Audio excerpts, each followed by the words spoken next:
bonjour à tout le monde et bienvenue à cette... On recommence comme ça. Hey, bonjour tout le monde et bienvenue à cette 4e saison d'Intention Pédago Numérique. On passe ça en force aujourd'hui avec Simon Duguay et on va vous parler, bien entendu, d'intelligence artificielle. Mais avant, un petit intro sonore.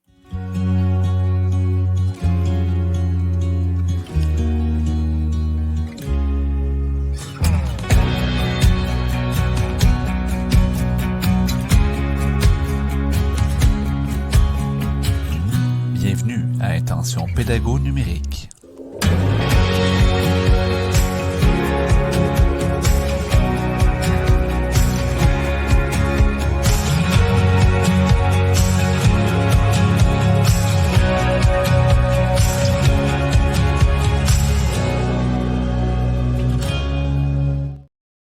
Mais on est donc bien content de vous revoir pour une 4e saison. La gang en arrière-plan, ça fait déjà 4 saisons qu'on fait ça. On est donc bien content de se revoir. Une autre belle année qui commence, l'année 2024-2025. Plein de beaux sujets qui nous attendent.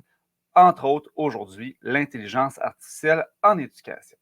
Avant de commencer, de représenter tout le monde, de repartir et de prendre vos commentaires, parce qu'on vous invite à faire vos commentaires live pendant l'enregistrement, présentation de ce balado, Intention Pédago Numérique, qui est une présentation de l'ACOPS, qui est notre commanditaire et qui nous permet de propulser le balado sur toutes les plateformes. L'ACOPS, l'Association québécoise des utilisateurs d'outils technologiques à des fins pédagogiques et sociales. Et le prochain colloque sera du 15 au 18 avril 2025 environ, si je ne m'abuse. Donc, les inscriptions seront plus tôt cette année. C'est peut-être déjà le temps de faire vos demandes de libération pour pouvoir participer au colloque de l'ACOPS et être prêt à vous inscrire lorsque les inscriptions vont ouvrir. Ce soir, j'accueille, comme à l'habitude, mes collaborateurs en or et on va commencer par Madame Sourire, Madame Bienveillance, celle qui va gérer le chat ce soir, Mira Vergnard. Hello! C'est moi, je ne sais pas sûre si tu parlais de bienveillance, Madame Sourire. Je fais, on est deux là à porter ce nom-là. Il me semble qu'il y a Marie-Hélène aussi, mais comme je suis contente d'être là ce soir avec vous, messieurs, dames, c'est vraiment chouette. Honnêtement, je me suis ennuyée. Je pense qu'on a beaucoup de choses à se dire ce soir, donc bien contente d'être là. Yes, Mira, merci d'être là avec nous. Et on va passer à Monsieur Touche-à-tout, Monsieur Partout, Monsieur Mathieu Mercier. Et je suis super content d'être avec vous ce soir. J'ai eu vraiment le temps de me reposer cet été. Je suis ressourcé, souriant, de bonne humeur, prêt à entamer la prochaine année scolaire. Puis, je suis super content aussi d'avoir répondu à l'invitation ce soir, puis d'être avec mon bon ami Simon pour parler d'intelligence artificielle avec vous aussi, évidemment. Oui, puis Mathieu va faire son modeste, mais Mathieu s'intéresse beaucoup à l'intelligence artificielle aussi. Il a fait beaucoup d'essais, Mathieu, pas mal plus que moi en passant. Donc, beaucoup de choses à nous dire aussi. Ça va être clairement super intéressant. Notre troisième et non la moindre, Marie-Hélène Demers. Allô tout le monde! Super contente de vous retrouver pour une 4e saison! Yahoo! Yes. Hey, Marie-Hélène, ça va bien? Ben, ça va bien certain. Je vois quelque chose de nouveau en dessous de ton nom. Là. Parle-moi donc de ça 2 secondes.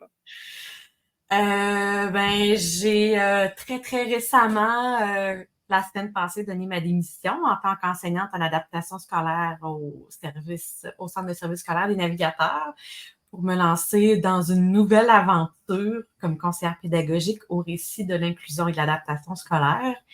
Et j'ai commencé jeudi dernier et je peux vous dire que c'est du pur bonheur. On est tellement content pour toi, Marie-Hélène, et je crois que tout le monde là-dedans va être gagnant. C'était vraiment la fille pour ce poste-là. Et on le savait d'avance que tu étais une bête, mais là, en plus, ben, tu as le titre pour le prouver. Une bête! Et, hey, Marie-Hélène, merci d'être là avec nous. Et on pense à Monsieur, je me suis invité pour un balado. Hein? Simon Duguay. Hey, salut Simon. Là, Simon, là, je vais te mettre, je vais essayer de te mettre en gros. Regarde. Voilà, t'es là. Non, c'est pas ça que je voilà, c'est ce que je vais faire. Hey! Salut Simon, parce que là, on est beaucoup là. Hey Simon, salut. Tu t'es invité. Je vais le dire, franchement, je te parle en 3 secondes et quart. Simon nous a écrit à toute la gang cet été. Il dit, hey gang, on s'aime, hein, on s'est vu plusieurs fois. Puis ça nous tenterait peut-être de faire un épisode là, d'intention pédagogique numérique sur l'intelligence artificielle. Ça vous tente-tu? Hey Simon, si ça nous tente, viens-t'en, ça va nous faire plaisir. Fait que Simon Duguay, ça va bien? Très bien.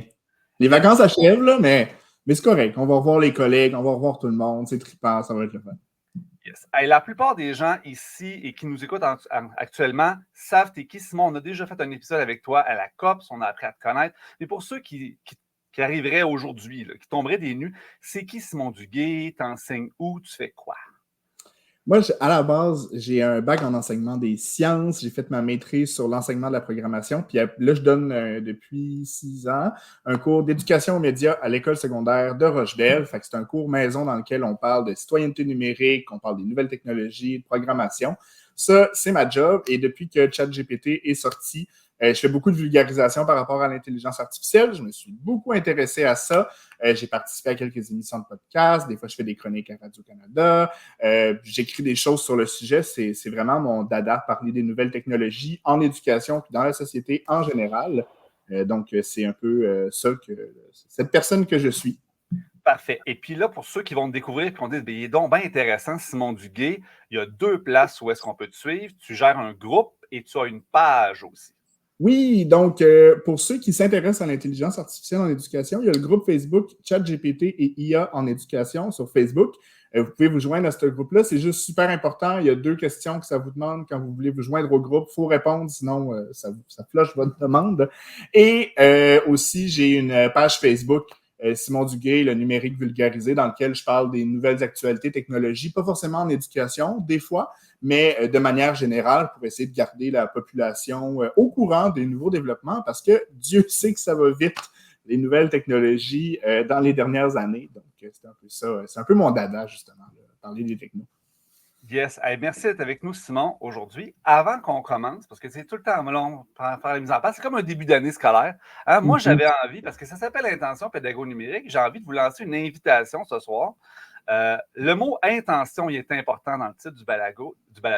Donc, je vous inviterai à nous partager c'est quoi votre intention du mois, votre intention en ce début d'année scolaire. Hein? Puis, je vais commencer, je vais briser la glace. Là, pour ceux qui ne me connaissent pas, Sylvain Duclos, enseignant mathématiques, très actif sur les réseaux sociaux, peut-être un peu trop. Donc, moi, mon intention cette année, là, dans les prochaines semaines, là, je vais commencer mercredi, j'ai l'intention de partager du positif en éducation. On a eu l'année dernière une année de négociation de conventions collectives, ça a été difficile. Puis il y a beaucoup de négatifs qui sortent. Puis c'est important d'en parler du négatif, c'est important de parler des enjeux puis de les nommer.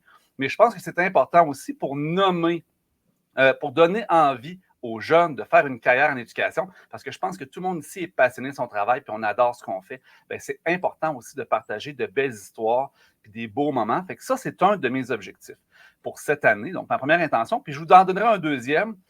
J'ai l'intention d'être particulièrement accueillant avec les nouveaux enseignants, ceux qui vont arriver sur le marché cette année, que ce soit sur les réseaux, mais aussi dans mon école, parce que c'est important de les mettre dans de la ouate puis de les garder, ces enseignants-là, parce que sincèrement, on en a besoin.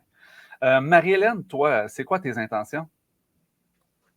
Alors, mes intentions pour ce mois-là, je ne sais pas si tu parles juste du mois d'août ou tu inclus le mois de septembre, là, parce qu'on est déjà avancé, mais disons que mes intentions pour ce mois-ci, ça va être en thématique avec l'émission, de voir comment l'IA peut m'aider à être plus productive dans mon travail, parce que nouveau travail, et ou de me simplifier la vie, parce que là, je découvre tout un potentiel, mais j'ai à cœur d'être très productive dans mon travail, j'aime être organisée, mais j'ai découvert récemment un balado productif au quotidien qui nous donne plein d'astuces, plein de trucs pour être davantage productif, efficace et organisé dans la vie de tous les jours pour sauver du temps et ça me fait vraiment triper.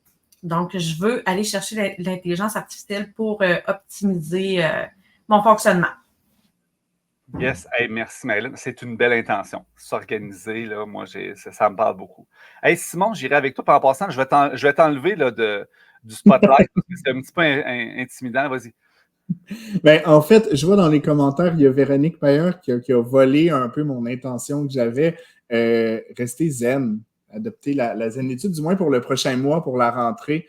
Souvent, ça arrive avec plein de nouveaux projets, c'est une espèce de tempête, la rentrée, mais de juste y aller au gré du vent, puis prendre ça une chose à la fois pour la rentrée, en profiter le plus possible. C'est un peu ça, mon intention pour le prochain mois. On est zen et techno. On aime ça. Mira? Moi, c'est toujours la même intention début d'année. Je suis prof au primaire. Fait que c'est de créer un lien fort avec mes élèves. Fait que même en prof aujourd'hui, je suis rentrée aujourd'hui, puis on avait une liste de. Honnêtement, c'était toutes des suggestions faites parce que c'est toutes des choses que les profs font dans leur classe. On avait une 50aine de petits trucs. Ça nous a donné plein d'idées. Tu sais, jouer à des jeux de société dans les premières périodes, leur poser des questions. Tu sais, ça a l'air niaiseux de même, là, mais c'est vraiment important. Puis ça fait toute la différence pour le reste de l'année. Donc, c'est vraiment de s'intéresser. Moi, j'ai commencé, là, j'ai la chance d'avoir des photos de mes élèves que j'ai dans ma classe. Donc, c'est sur le portail. Puis c'est un truc que je donne souvent, que j'avais déjà fait une vidéo TikTok là-dessus, mais j'apprends le nom des élèves en regardant leur visage. Fait qu'à la rentrée scolaire, quand ils arrivent dans ma classe, à un ou deux près là, qu'il faut que je regarde sur ma liste, je les nomme par leur nom, puis c'est vraiment, ça facilite beaucoup les premières journées aussi. Puis sinon, ben, je vais me sortir un peu de ma zone de confort. J'ai des collègues qui utilisent, je vais le nommer, là, mais Idoceo pour, ouais. Puis là, ça fait une couple d'années là, que je patentais sur mes affaires, je me faisais des grilles sur Google, là, puis je m'arrangeais avec ça, puis ça m'allait, mais là, je pense que je suis prête à faire le grand saut. Fait que c'est Yes! ça. Je l'aurais dit en balado, je n'ai plus le choix de ça. T'as pas le choix. On va te surveiller. Il faut que tu nous fasses un retour dans 2 mois. D'accord. Mathieu, merci. As-tu une intention, toi? Moi, j'ai l'intention d'essayer de prendre soin de moi. L'année scolaire, c'est toujours un peu la folie, là. Ceux qui me connaissent bien savent que je vais être présent dans 2-3 congrès, que je vais donner des webinaires, animer des communautés de pratique, que je vais être à droite et à gauche sur les médias sociaux, que je vais produire du matériel, tout ça en plus de ma tâche habituelle, évidemment. Mais disons que j'apprécie quand même les moments d'été où je peux réussir à bien manger, où est-ce que je peux réussir à bien dormir, où j'arrive, par exemple, à lire beaucoup, à faire quelques petits entraînements ici et là, ce que j'ai, disons, moins le temps de faire pendant l'année scolaire. Donc, c'est un objectif, c'est une intention. Peut-être que je vais m'en éloigner, mais j'espère que vous allez me ramener dans le droit chemin. Notre ami Joël McLean dirait l'important, c'est d'être intentionnel. Alors, sois intentionnel. Et parlant de Joël McLean, il fait aussi partie du regroupement Balado Pédago, ainsi que nous. Donc, faisons un lien. Je vais vous présenter une capsule d'un petit 30 secondes d'un autre podcast du regroupement Balado Pédago. Ça s'appelle La pédagogie du cœur. Bonjour, mon nom est Marc Proux. Je vous invite à découvrir le balado La pédagogie du cœur.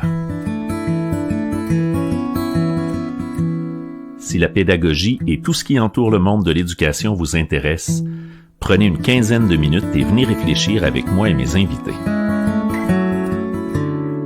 Rejoignez-moi sur la 3e saison du balado La pédagogie du cœur, bienveillance et résilience au service de l'apprentissage.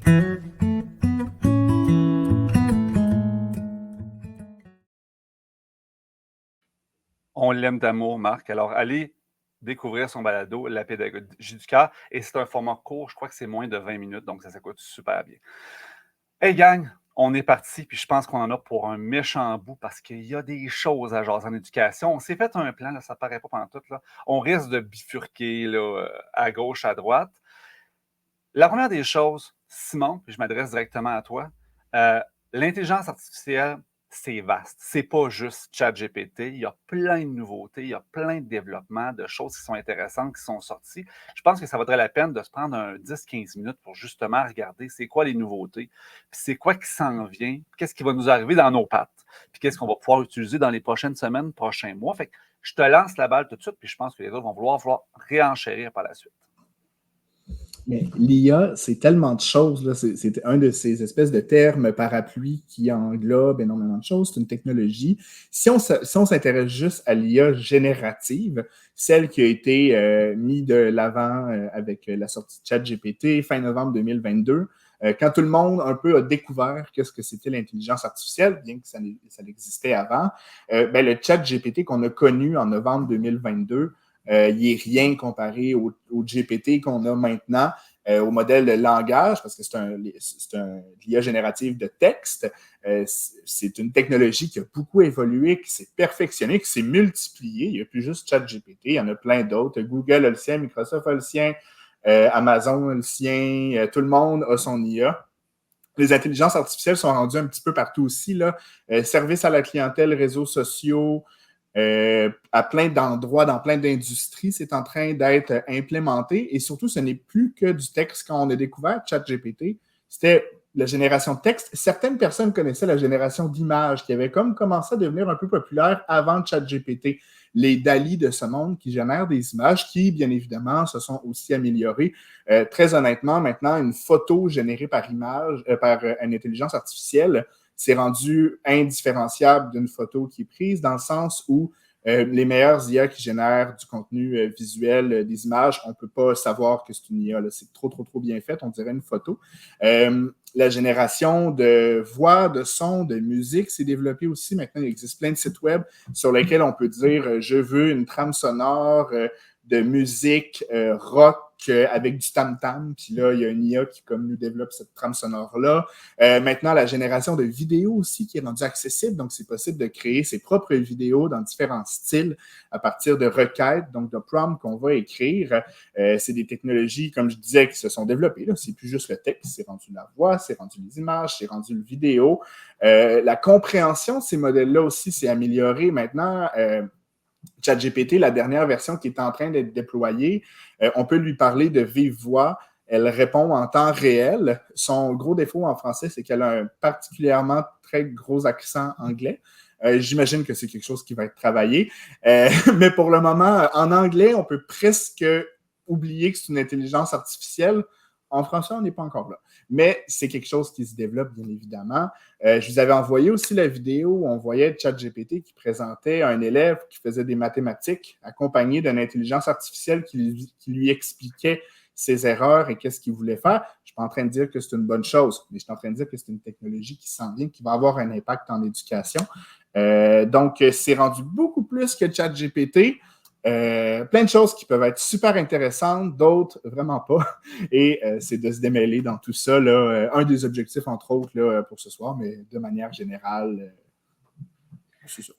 Puis, la nouveauté aussi, si je peux ajouter, c'est qu'on n'y échappe plus à l'intelligence artificielle non plus. Elle nous est, on va dire, imposée aussi. Elle est sur nos Google Pixel, elle va être sur Facebook, elle est sur les différentes plateformes.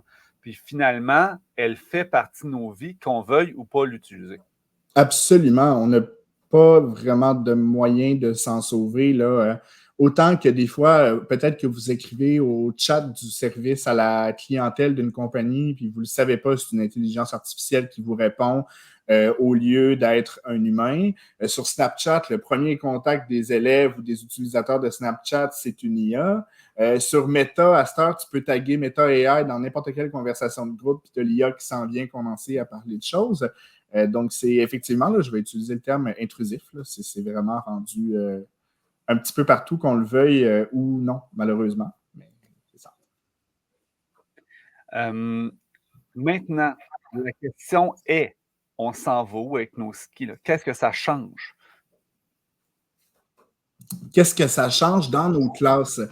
Vous savez, quand ChatGPT est sorti, on parlait énormément de la triche. Hein? Ah, les élèves vont s'en servir. Je ne sais pas si vous vous rappelez qu'il y a certaines écoles qui ont commencé à vouloir bannir le site de ChatGPT en se disant, mais comme ça, à l'école, il n'y aura pas de ChatGPT. Très honnêtement, là, à posteriori, je me demande, ça a duré combien de temps? Pendant combien de temps ils pensaient que ça allait bien fonctionner avant de réaliser que, bon, finalement, c'était rendu un petit peu partout. Maintenant, c'est impossible, il y en a trop. Donc, il y a toute cette question-là de l'intégrité intellectuelle. Ça a beaucoup fait partie du discours, puis c'est normal. Là. Moi, j'enseigne au secondaire, là, puis j'ai regardé les travaux que je donnais dans une année. Certains, l'IA peut rien faire, mais dans d'autres cas, là, l'intelligence artificielle aurait eu un très bon résultat à mes travaux. Ben, il a fallu que je m'adapte. Mais quand on parle d'intégrité intellectuelle, c'est pas juste prévenir puis punir la triche. Là. Il y a des choses plus larges que ça. Ça fait réfléchir parce que quand on pense à l'intégrité intellectuelle, ben dans le fond, qu'est-ce qu'on enseigne à nos élèves par rapport à ça? À part copier-coller, c'est mal. Mais est-ce qu'on leur montre comment reformuler adéquatement une recherche que tu vas faire en ligne? Comment trianguler avec différentes informations que tu vas trouver sur différents sites? On leur dit, va voir, puis si l'information est sur 3 sites, c'est correct. Mais après ça, qu'est-ce que tu fais avec tes 3 sites? tu le mets tel quel, tu remets ta phrase, mais tu changes les là pour des de, fait que là, c'est plus du plagiat. Tu sais, souvent, on va... Non, mais c'est vrai, il y a des élèves qui se disent, ben non, c'est mes mots à moi, je les réécris. C'est pas vraiment de même que ça fonctionne. C'est pas ces opérations-là qu'on veut te faire faire. Fait que c'est sûr que l'intelligence artificielle, même s'il y a eu ce côté négatif-là, ben, ça permet de réfléchir à plein de choses par rapport à ça. Tu sais, nous, on a commencé à notre école à avoir une espèce de planification sur 5 ans de l'intégrité intellectuelle. Mais peut-être qu'en secondaire 1, on pourrait leur montrer comment bien reformuler. Puis peut-être qu'en secondaire 2, on pourrait se concentrer sur autre chose pour les amener à développer ça, comme n'importe quelle autre compétence qu'on veut développer chez nos élèves. Là, je pense que c'est important de l'aborder comme ça. Puis dans le fond, la première, effectivement, tu l'as bien nommé, le premier réflexe qu'on a eu, c'était OK, comment est-ce qu'on peut bannir, comment est-ce qu'on peut contourner, comment est-ce qu'on peut garder ce qu'on faisait comme avant. Puis on est en train de se rendre compte assez rapidement. En fait, il y en a plusieurs qui s'en sont rendus compte rapidement, puis il y en a qui commencent à s'en rendre compte un an et demi plus tard, presque 2 ans, qu'on ne pourra pas remettre le dentifrice dans le tube, puis il va falloir adapter ce qu'on fait.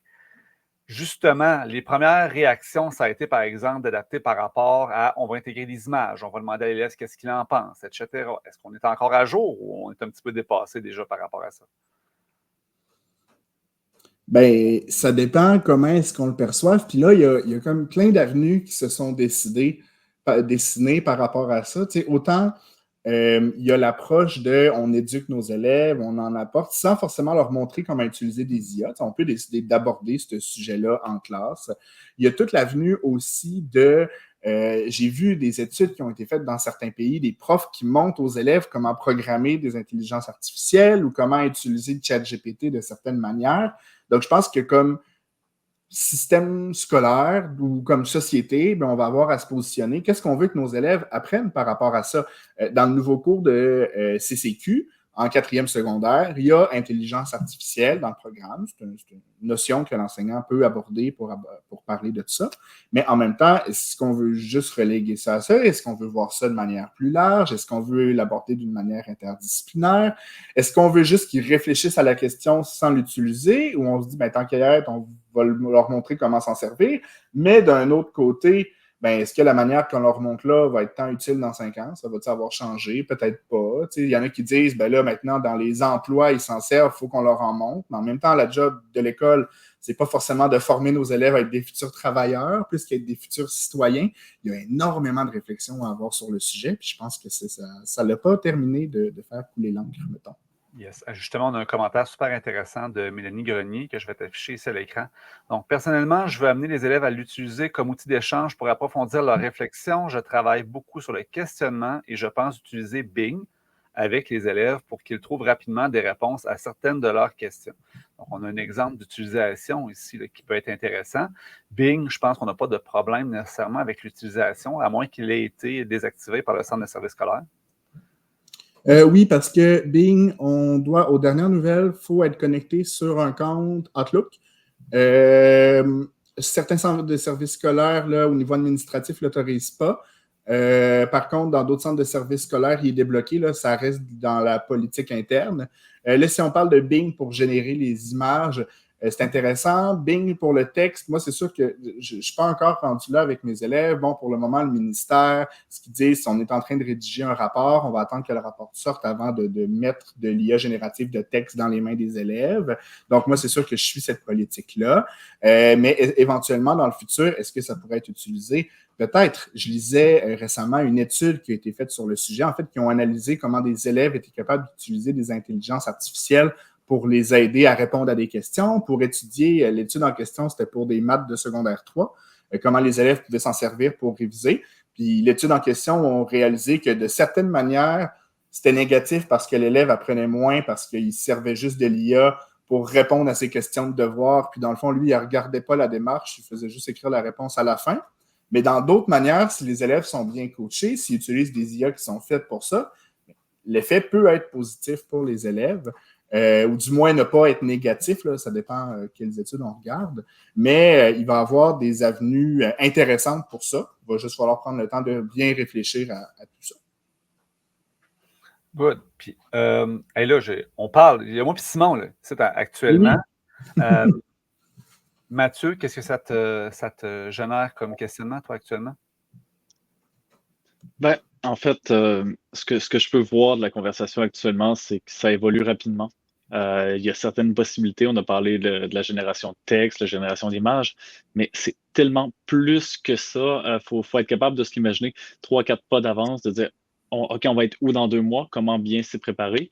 On a parlé d'intégrité intellectuelle. Simon a mentionné justement d'avoir une espèce de progression sur 5 ans qui permet de sensibiliser les élèves à cette réalité-là, surtout dans une avenue où la majorité, ou du moins une part importante des élèves vont aller au collégial l'année suivante. Donc déjà, d'avoir des notions d'intégrité intellectuelle avant d'y être, c'est déjà, je pense, une très, très belle opportunité, une très belle façon de les sensibiliser à cette réalité-là qui va tout simplement prendre de l'importance plus les années vont avancer. Mira, de ton côté? Moi, ça me fait réfléchir aussi parce que, on le disait tout à l'heure, ça va très, très vite. J'enseigne à des enfants qui sont très curieux, mais qui sont habitués à avoir les outils numériques dans les mains, qui sont très bons avec les outils. Bon, même si on dit que là, c'est vrai, il faut les éduquer. C'est pas parce qu'ils sont nés avec des mains et qu'ils savent tout comment les utiliser comme il faut. C'est vrai.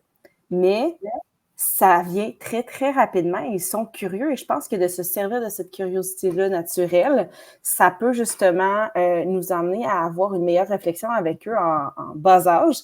Tu sais, CCQ, on en parlait tout à l'heure au secondaire, c'est vrai, ils vont l'aborder, mais même avant ça, on parle de cybersécurité avec les enfants, puis avec tout ce qu'on voit apparaître en IA, tu sais, les copies de voix, je m'excuse, j'ai pas le bon terme, là, mais être capable de reproduire la voix de quelqu'un, on peut pas passer à côté de ça. Là, j'ai en background, en plus, toutes mes formations sur la loi 25 de cette année, là, parce qu'on n'arrête pas s'en faire parler, fait que je me dis, tu sais, tout ça est tellement, tellement imbriqués les uns dans les autres qu'on ne peut pas passer à côté. Puis, en même temps, on a ce devoir, je pense, de rester à jour, mais de pouvoir aussi accompagner les enfants et leurs parents qui sont bien souvent plutôt dépassés par ce qui se passe. Et au lieu, je pense, de créer une espèce de climat de peur et de terreur de tout ce que vos enfants vont être capables de faire, puis que je pense que justement de les éduquer puis de désamorcer un petit peu tout ça en étudiant ce qui se passe puis en montrant qu'on est curieux puis nous aussi comme prof, même si on ne comprend pas tout, c'est bien correct comme ça, on est capable de se mettre un petit peu à jour puis de rester à flot puis de s'intéresser puis de montrer aux enfants que c'est pas le démon non plus, là, juste parce qu'il y a quelque chose qui est super nouveau, shiny, c'est la nouvelle bébelle, on veut l'essayer. Oui, mais attends, on est capable d'y réfléchir. Donc, tout à l'heure, Mathieu le disait, là, c'est créer des citoyens qui sont capables de réfléchir, qui sont éthiques, qui vont pouvoir se poser des bonnes questions aussi, peu importe l'outil qu'on va leur mettre entre les mains. Fait que je trouve ça palpitant. Je trouve que ça fait toujours un petit peu peur, on peut se le dire, là, puis je ne suis pas la seule à penser ça d'après moi dans ceux qui écoutent, mais je trouve ça le fun de pouvoir s'y intéresser, puis qu'on mette tranquillement aussi des balises en place, qu'on puisse voir qu'est-ce qui est faisable de faire ou pas, puis qu'est-ce qui est vraiment intéressant aussi d'aller exploiter ou non. Il y a des choses qu'on n'est pas obligé de perdre trop de temps non plus là-dessus. Mais ce que j'aime vraiment de ce que tu dis, Mira, là, c'est qu'on n'est pas obligé d'être un expert et d'être formé pour en parler aux élèves. Je veux dire, j'ai fait avec mes secondaires 1, là, pour le secondaire, ils sont jeunes, mais juste, je leur avais montré une vidéo dans laquelle il y avait une IA qui parlait quasiment un peu comme un flirt avec quelqu'un, puis d'autres extraits d'intelligence artificielle qui utilisent des voix pour faire des choses. Puis après ça, je leur disais, bon, qu'est-ce que vous ressentez quand vous voyez ça? Selon vous, dans quel cas d'usage ça pourrait être positif? Dans quel cas d'usage ça pourrait être négatif? Ça pourrait être quoi les dérapages par rapport à ça? Comment est-ce qu'on peut se prémunir? Juste des questions un peu génériques, mais qui amènent les élèves à réfléchir. Puis on n'a pas besoin de hautes études en technologie pour faire ça. Là. C'est juste d'amener les élèves à être réflexifs et critiques. C'est pas obligé d'être long. C'est pas obligé de prendre un cours au complet. Mais c'est tellement important parce que, comme tu le dis, il faut qu'on prépare nos élèves à cette réalité-là de toute cette technologie-là, qui a des côtés incroyables, mais qui fait vraiment peur et qui peut être utilisé pour les mauvaises raisons aussi. Là. Moi, je vous écoutais parler, puis ce que j'étais en train de me dire, c'est jusqu'à un certain point, moi, je me mets à la place des jeunes. Quand tu as l'impression que tes parents, que tes profs ne connaissent pas cette technologie-là, ça devient d'autant plus intéressant aussi ou du plus. Tu as l'impression d'être un king, puis d'être meilleur que tes profs, puis que tes parents, puis que tu vas pouvoir leur en passer des petites vites. Fait que moi, j'aime beaucoup l'approche avec mes élèves. Écoute, moi, j'enseigne robotique, puis bien souvent, les élèves m'en montrent, hein, parce que les autres, ils vont voir des vidéos YouTube, ils expérimentent, ils font des programmes à la maison, puis ils me disent hey, j'ai fait ça, puis j'ai pensé à telle affaire, puis ça, je faisais ça sur mes Lego techniques, puis ça, on pourrait faire ça de même. Alors, écoute, mes élèves m'en montrent à chaque année. Puis tu sais, je me dis, tu dis aux élèves, écoutez, on a une feuille à signer pour la sortie à telle place. Là, dites à vos parents que je l'ai générée par intelligence artificielle, mais je pense que mon prompt n'était pas tout à fait à jour. Il faudrait que je l'ajuste. Écoute, on ouvre le dialogue. Les élèves vont te dire, écoute, moi, j'aurais fait comme ça, j'aurais demandé telle chose. Tu sais que tu peux entraîner ton intelligence artificielle. Ils vont être fiers de nous montrer. Puis c'est d'ouvrir justement ce dialogue-là. Pourtant, c'est un mot facile, avec les élèves. Et justement, je pense que ça nous amène à notre deuxième bloc, moi, ce que je dépasse ce soir.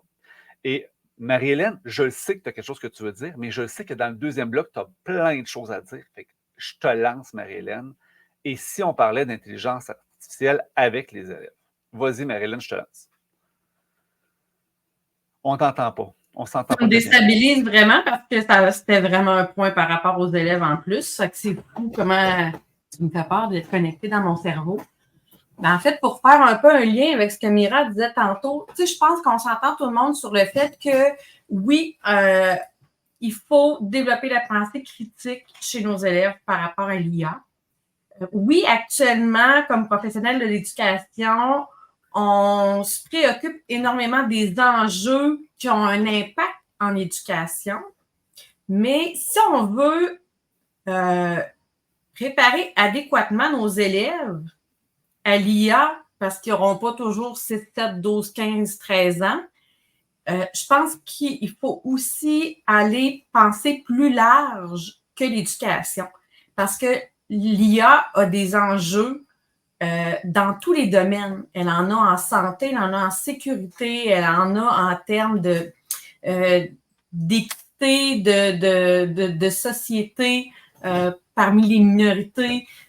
Il y a beaucoup d'enjeux dans plusieurs aspects. C'est important que nos jeunes soient au courant de tout ça, qu'on se concentre pas seulement sur l'impact en éducation, parce que c'est beaucoup plus large que ça et les enjeux sont réellement importants. Il faut qu'on se questionne là-dessus, il faut qu'on trouve des pistes de solutions, mais qu'on soit à l'affût de tout ça pour être en mesure de bien réagir. Puis, Simon, toi, par rapport à en parler avec les élèves, tu sais, moi, je me vois en tant qu'enseignant qui n'a pas nécessairement eu de formation là-dessus. Je présume qu'on a déjà des ressources qui sont disponibles pour en jaser avec les élèves. Oui, il existe, si on y va large, là, sur YouTube, en ligne, on peut trouver plein de choses. Avec Julie April, j'avais co-construit avec elle une situation d'enseignement Y a-tu pensé, qui est disponible en ligne. On avait aussi fait des vidéos pour expliquer cette SAE-là, qui dure 4 cours. Puis on est vraiment dans éduquer les élèves à l'IA, pas leur enseigner. Là, on ne les envoie pas sur ChatGPT, on les amène à réfléchir par des mises en situation réelles. On ne voulait pas aller dans le futurisme. On voulait juste prendre des mises en situation dans lesquelles qui pourraient se passer là maintenant avec les technologies et qui concernent les élèves. Puis au travers de la situation, ben, les élèves y ont à développer leur pensée critique. Et ça, ben, pour les enseignants qui s'intéressent à ça, il y a de la formation qui existe en ligne, vidéo, qui est accessible gratuitement, là, entre autres avec l'Obvia, dans lequel on avait fait un webinaire, moi et Julie, pour l'expliquer. Donc ça peut être intéressant pour en parler. Sinon, Simon, il est disponible où, y a-tu pensé? Sur le site du récit CCQ pour 4e secondaire. Donc, si vous voulez aller le voir, la seule chose que je vous dirais, c'est si ça vous intéresse de prendre l'activité, faites juste vérifier avec les enseignants de CCQ de votre école des autres niveaux pour être sûr que vous ne volez pas le punch d'un autre collègue la même année ou une année subséquente. Mais il y a des choses qui peuvent être intéressantes à voir dans les autres disciplines si jamais ce n'est pas le cas. Ça peut être abordé, là, pas forcément en CCQ. Ce n'est pas la seule... Oui. Je vais juste mentionner, parce qu'il y en a qui vont se dire, oui, mais je vais le noter, on va vous déposer les liens sur l'épisode sur Spotify. Fait que vous passerez voir l'épisode sur Spotify, les liens vont être là. Vas-y, Simon. Sinon, je dirais, ne serait-ce que suivre l'actualité sur le sujet, ça permet de se garder quand même assez à jour. Puis on n'est pas obligé d'être des fins experts de comment fonctionne ChatGPT. Il faut juste un peu voir l'impact qu'il y a sur la société. Ça peut être intéressant.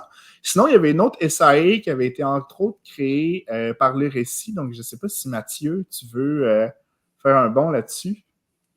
Oui, merci de m'envoyer la balle au bon, justement. Au Récit Univers Social, on a eu une réflexion l'an dernier, justement, sur le fait qu'il y a beaucoup d'images générées par intelligence artificielle sur les réseaux sociaux, notamment sur X. On en voit beaucoup, beaucoup, beaucoup sur Facebook en ce moment. Sur Instagram, en fait, tout ce qui appartient à Meta.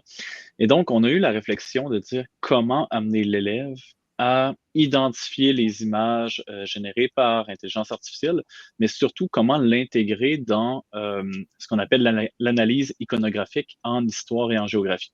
Donc, comment voir une image puis être en mesure de faire ressortir les éléments historiques, géographiques, en fait, les caractéristiques de cette œuvre-là pour s'assurer de son authenticité.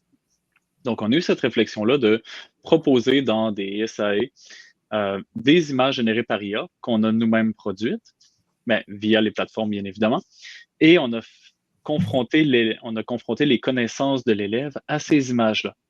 Donc, les élèves faisaient une analyse documentaire, allaient chercher les connaissances, allaient chercher toutes les informations sur un événement précis, comme le Boston Tea Party. Donc, l'élève est connaisseur d'un événement, regarde l'image, et dit, est-ce que c'est une image véritable ou c'est une image générée par intelligence artificielle? Quelles sont les hallucinations de cette image-là? Quelles sont les erreurs qui sont présentes? Quels sont aussi les bons coups? Parce que l'IA fait également des bons coups dans des œuvres. Donc, on voyait par exemple le port de Boston, on voyait des navires, on voyait du thé. Donc, il y avait quand même des éléments qui étaient très présents, mais il y avait aussi beaucoup d'hallucinations. Donc, on amène l'élève à avoir une pensée critique sur les images qu'il voit avant de faire un partage, par exemple, avant de croire tout ce qu'il voit sur les réseaux sociaux parce qu'il est confronté à de nombreuses images à chaque jour. Donc, nos SAE visent justement à outiller les élèves à avoir un regard critique sur les iconographies qu'ils voient en ligne. On en a fait une également récemment avec les images de désinformation qui circulaient sur X à propos du conflit israélo-palestinien. Donc, on amène les élèves en monde contemporain à détecter, en fait, si l'image semble véridique ou si elle ne l'est tout simplement pas, en voyant, en fait, les hallucinations communes des intelligences artificielles. C'est hyper intéressant. Puis en plus, ça devient aussi des portes d'entrée pour questionner les élèves sur autre chose.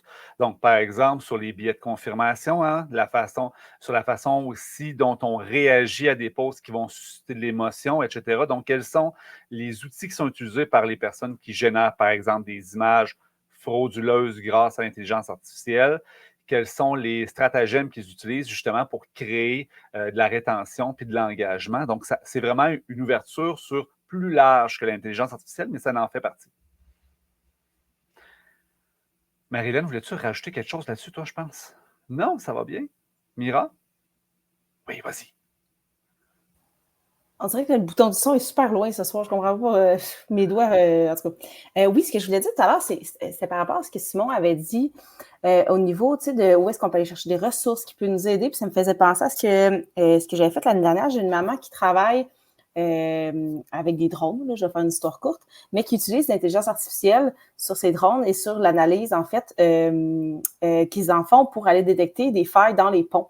Aux États-Unis, c'est vraiment une problématique puisqu'il manque de personnel pour faire ça. Ils sont obligés de les évaluer à tous les 2 ans. Bref, je fais une histoire courte. Moi, mes élèves vont bien triper. J'aurais jamais été capable de leur expliquer ça. Puis je trouve que c'est une utilisation tellement brillante. Ça touche, tu sais, ça touche complètement dehors de l'éducation, mais en même temps, je trouve que ça les... C'est ça les fait sortir un petit peu de ce que nous, comme profs, on peut leur montrer parfois. Donc, n'hésitez pas à demander, peut-être en début d'année, aux parents. Tu sais, parfois, on leur demande ça, là, peut-être plus au primaire. Tu sais, est-ce que vous voulez venir présenter votre métier ou venir parler d'un sujet en particulier? Est-ce que vous connaissez un joueur de hockey super cool qui pourrait venir dans la classe? Je sais pas. Puis, mais en intelligence artificielle, il y a beaucoup de parents qui travaillent avec ça, puis des fois, on n'est pas nécessairement au courant. Donc, c'est bon de pouvoir lancer la balle, puis de ne pas se sentir mal, de ne pas être capable d'aborder certains sujets, justement. Et que, comme on est en début d'année, pensez-y. Oui, puis sur, supposons, 24 élèves, il y a quand même des bonnes chances qu'il y ait au moins un parent qui utilise l'intelligence artificielle de façon régulière dans son travail et qui est capable de venir en parler 20-30 minutes. Là. Exactement. Puis ça pourrait être surprenant aussi. Ça peut être des applications que, comme prof, ça peut être utile à utiliser. Donc, même là, pas besoin de chercher super loin. Parfois, là, ça peut être des gens qui sont proches de nous.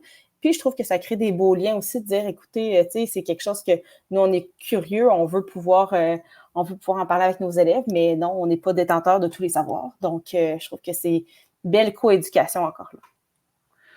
La coéducation, c'est important quand même. Hein? C'est quand même essentiel, ouais. C'est assez essentiel, mais ça reste qu'on n'en fait pas tant que ça. Quand même un incontournable, si tu veux, mon avis. Peut-être que ça se perd, peut-être que dans les discours de notre société, écoutez, l'éducation comme pas tout le temps comment je dirais, c'est pas tout le temps rose, là, tu l'as dit, tu essaies d'être plus dans le positif cette année.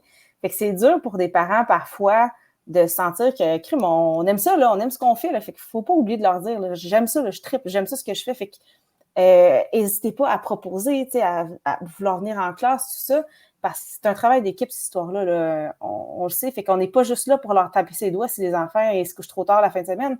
On est là pour les accompagner, puis les aider, puis soutenir, tout comme eux sont là pour nous soutenir dans la compréhension de leur enfant. Là, je dérape un petit peu, là, mais ça reste que c'est une éducation, c'est une exploration de tout le monde. Tout le monde est dans le même pas mal niveau d'exploration présentement, sauf ceux qui ont créé là, les IA. Ils sont sûrement plus avancés que nous autres. Même eux autres. Même eux autres.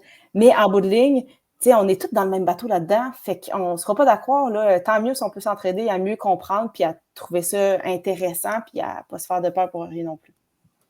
Puis si je peux rajouter quelque chose là-dessus, là, on parle des parents et des enseignants qui travaillent ensemble pour l'éducation des élèves, mais avec l'IA, une chose que j'ai remarqué, puis il y a certains parents qui m'ont fait le feedback, c'est un sujet qui n'est pas super abordé pour les jeunes dans les médias publics, des choses comme ça. Puis moi, il y a des parents qui m'ont dit « Hein, t'en as parlé en classe? » Fait que là, notre enfant nous en a parlé autour de la table pendant le souper, puis on a su plus de choses là-dessus. Fait que c'est fou à quel point l'éducation...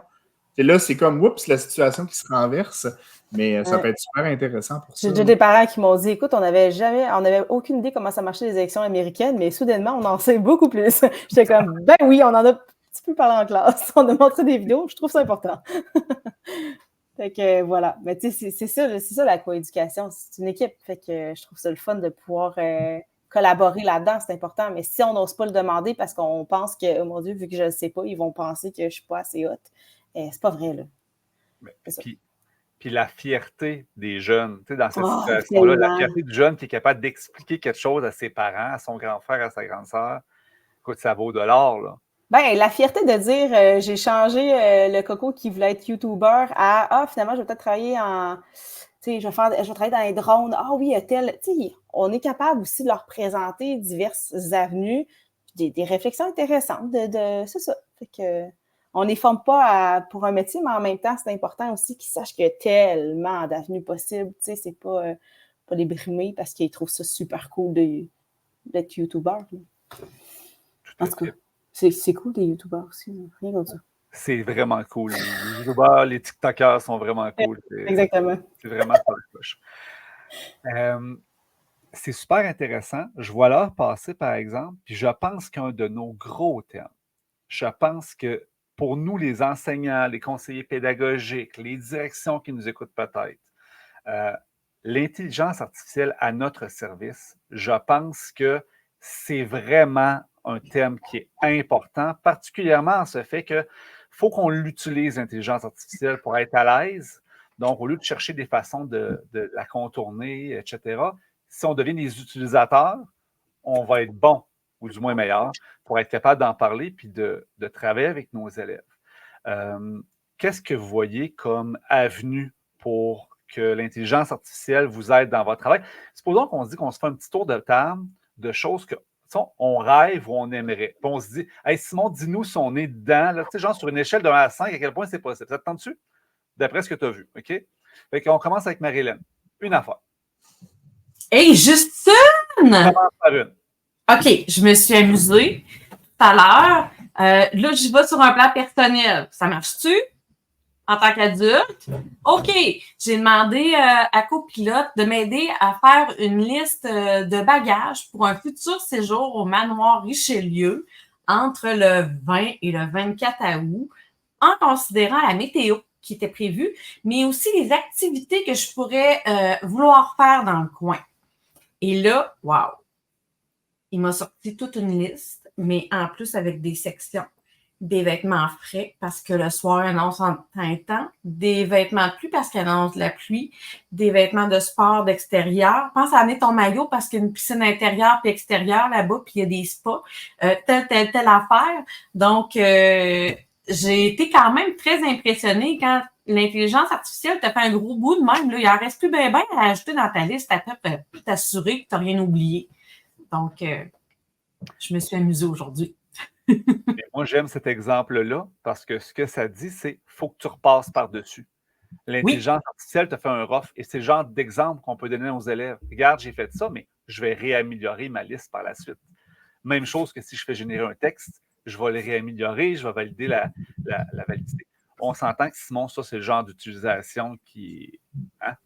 Oui, mettons, je donnerais une note sur 10, là, je dirais un 8-9. Moi, je dirais, regarde, on a tout le temps une liste des choses à ne pas oublier en voyage personnel. Là. On la repasse pareil pour être sûr que tout ce qu'il y a dedans est sur notre belle liste faite par IA. Mais après ça, surtout que, tu sais, je veux dire, quand tu évalues le risque, là, mettons que tu oublies quelque chose, tu restes au manoir Richelieu qui est pas loin de plein de places où tu peux t'en procurer. Fait que le taux de risque est relativement faible. Puis si ça t'aide, ben, c'est merveilleux. Yes. On dit bonne nuit aux enfants de Mira en passant. Moi, je vais me lancer. Ah, j'ai vu un petit doigt, Mathieu. Tu veux un petit doigt? Vas-y, puis j'irai après. OK. Moi, en tant que prof de maths qui enseigne, entre autres, en deuxième secondaire, avec des jeunes qui n'ont pas passé leur troisième année parfois, puis des jeunes qui s'emmerdent un peu parce que ça va pas assez vite à leur goût. Moi, l'intelligence artificielle, ce que je verrais dans un horizon court-moyen terme, ce serait une intelligence artificielle qui serait capable de voir les erreurs possibles de mes élèves et de leur proposer des exercices en fonction de ces erreurs posées pour comme générer des chemins personnalisés. Tu me notes ça comment, Simon?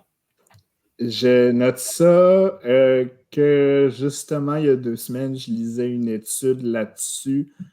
Ça s'en vient. Clairement, il y a du potentiel par rapport à ça. Clairement, parce qu'on est d'un côté évaluatif puis un côté de classement de l'élève, il va falloir qu'il y ait du rôle de l'enseignant aussi parce qu'on ne veut pas que ce soit juste l'IA qui détermine qu'est-ce que notre élève peut et ne peut pas faire. Là. Je veux dire, on a du jugement à avoir. Je pense que c'est des systèmes qui, mettons, sont plus à risque que ta liste de choses à apporter au manoir Richelieu parce que s'il y a des bugs, des billets, des affaires de même, ça peut avoir des effets négatifs sur les élèves. Mais si c'est bien fait, bien encadré, je pense que ça pourrait être, pour le dire en anglais, un game changer en éducation. Parce que quand on parle de personnalisation des apprentissages, ton élève qui n'a pas passé depuis 3e année, mais si au moins ton système est capable d'y proposer des choses, des exercices personnalisés, des choses comme ça, c'est quelque chose qui pourrait être très, très, très, très, très intéressant pour vraiment l'inclusion de tous les élèves dans nos classes. Mais il va falloir que ce soit vraiment bien fait comme système et testé, éprouvé avant d'être envoyé dans les classes. Yes. J'aime la réponse. C'est posé, c'est réfléchi. Merci, Simon. Plaisir. Pour ça. J'en ai une autre à partager. J'ai-tu le droit? Ouais, mais là, il y a Mathieu, là. Après, je veux la partager, puis Mira aussi. OK. C'est bon. Mathieu. Bon, moi, j'ai juste hâte à ce que les robots conversationnels soient gratuits parce que je suis un petit peu tanné de devoir débourser pour certains robots conversationnels pour aider mes élèves en classe d'histoire. En fait, moi, ce sur quoi j'expérimente beaucoup depuis la dernière année, c'est surtout de paramétrer un robot conversationnel pour qu'il puisse avoir un corpus de données suffisant pour aider les élèves dans leur révision. Des élèves qui parfois vont m'écrire à 7, 8, 9, parfois plus tard le soir pour « Hey monsieur, ça c'est important pour l'examen ». On s'entend que le droit à la déconnexion quand même est plutôt important aujourd'hui. Donc d'avoir une sorte d'assistant que je lui donne un corpus de données, que je lui dis qu'il n'a pas le droit, par exemple, d'aller trouver de l'information externe au corpus de données que je lui donne, qui est en mesure de répondre à des questionnements d'élèves, tout en respectant l'orientation de mon cadre d'évaluation. disciplinaire. Donc ça, j'ai travaillé quand même beaucoup avec dans la dernière année. J'ai vu les avantages, par exemple, des GPT. J'ai vu l'avantage de Droxy sur l'hébergement des données. J'ai essayé aussi Hugging Chat. J'en ai essayé quelques-uns pour me rendre compte qu'actuellement, il n'y en a aucun de parfait. J'ai quand même aimé mon expérience avec Droxy, bien qu'elle soit payante, mais je pense que dans un futur, j'aimerais beaucoup avoir cet assistant-là qui peut guider correctement mes élèves en fonction du corpus de données que je lui donne, sans pour autant non plus donner la réponse tout cuit dans le bec. Puis je sais que je suis parti à droite et à gauche là-dessus, Simon, mais tu vas faire le maximum pour répondre et juger ma proposition. La TELUC sont en train de travailler sur un projet comme ça pour un de leurs cours, mais c'est plus un assistant. De ce que j'ai compris, là, ils n'ont pas donné plus d'informations en ligne. Là. De ce que j'ai compris, c'est surtout pour répondre aux questions, genre sur le plan de cours, les dates de remise, les modalités, puis des choses comme ça. Ce qui évite, dans le fond, beaucoup de courriels des professeurs, là, j'en suis convaincu. Donc, ça peut être intéressant pour ça. Là, maintenant, quand on est au niveau des connaissances factuelles, mettons dans un domaine, disons, l'histoire, l'enjeu présentement, c'est que les IA, il y en a qui disent vont faire de la désinformation, d'autres qui vont dire qu'ils hallucinent. Mais bref, les IA ont de la misère avec la factualité de donner les bonnes informations. J'ai vu passer, il y a des choses en ligne qui vont s'en venir sur le sujet. Je sais qu'il y a des outils en développement qui sont en train d'être faits pour ça. Mais effectivement, je pense que ces outils-là, pour qu'ils soient bien implémentés en classe, leur enjeu, ça va être de s'assurer qu'ils ne disent pas de niaiseries parce que ce serait dommage que nos élèves apprennent des choses qui ne soient pas vraies. Encore une fois, ça revient à partir du moment que ça va être bien fait, testé et éprouvé, ça va vraiment faire une grosse différence dans la vie des élèves. Je pense que le deuxième bug qu'il va falloir prévoir, puis ça, c'était une autre étude sur le sujet, c'est la solitude de certains élèves. Il ne faudrait pas tomber non plus dans une situation où l'élève ne vient plus nous voir en récupération pour poser ses questions parce qu'il peut le poser au robot rendu le soir. Pour certains élèves, des fois, je veux dire, ce contact-là humain, c'est un contact parmi pas beaucoup. Pas pour tous nos élèves, bien évidemment. Donc, ça va être un autre enjeu à prendre en considération. Mais c'est une technologie qui a de l'avenir. Il va juste manquer un peu de développement là-dessus. Mais je ne serais pas surpris qu'on voit des outils intéressants passer là, dans les prochains mois ou années. Merci. Yes. Mira. Bon, c'est à mon tour. Je pense que c'est le moment de coucher. Moi, j'hésitais parce que l'année dernière, j'avais fait le test avec ChatGPT pour faire de la rétroaction sur des textes d'élèves. Là, je sens que ça s'en vient quand même. On parlait de problèmes mathématiques, justement. Fait que je n'irai pas là. Je m'en vais ailleurs. J'ai testé aussi Vireo. Ça a été déjà annoncé, Vireo, leur plateforme d'intelligence artificielle là, pour aider les profs justement à monter des planifications des activités en lien avec la serre. Vireo étant une serre hydroponique. On en a une à l'école, donc j'ai testé ça et tout ça, mais tout ce qui est planification de l'activité, mais dans le concret. Je te donne un exemple. Mettons, j'ai un après-midi, je veux faire des ateliers de maths, j'ai tel sujet. Donne-moi qu'est-ce que je peux faire en manipulation concrètement avec les enfants, là, parce que moi, mettons, je dirais à un moment donné, j'étais à bout d'idées où il y a des sujets que je ne vois pas concrètement comment je peux les faire manipuler pour qu'ils comprennent. Ça, j'aimerais travailler. Tu sais, j'aimerais ça que ça soit accessible. Est-ce que c'est possible, Simon? Oh, t'hésites pas mal plus sur cela que sur les autres. Non, mais c'est parce que j'ai l'impression que je m'en vais, tu sais, dans le sens que, tu sais, mettons, je perds mes mots. Mettons, là, que, dans le fond, pour aider à personnaliser les choses par rapport aux élèves dans les activités que tu peux faire. C'est un peu ça. Bien, pas nécessairement par rapport à l'élève en tant que tel, plus par rapport à ma planification, ou à des ateliers. Tu sais, des ateliers au primaire, on en fait énormément, des ateliers de manipulation, là.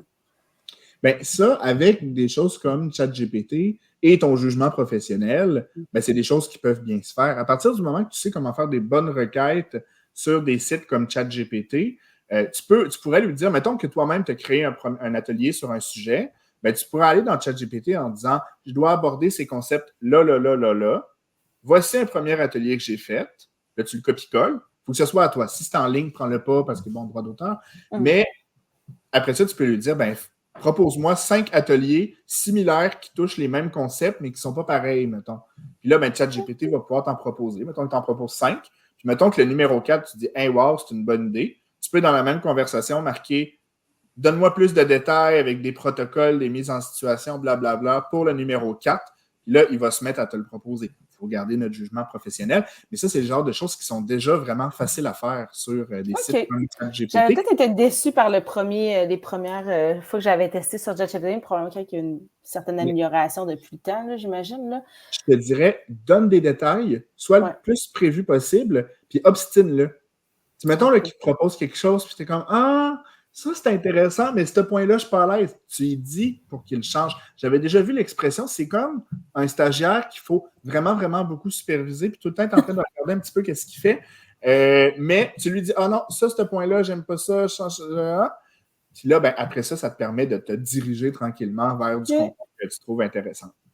Hey, j'ai Mélanie, pendant qu'on compte, j'ai Mélanie Grenier qui dit sur le chat, là, avez-vous testé Brisc pour la rétro assistée par IA? C'est vraiment intéressant. Je sais pas, j'ai peut-être manqué tout à l'heure si vous en avez parlé. Brisc, qu'est-ce que c'est ça? J'ai vu passer la pub.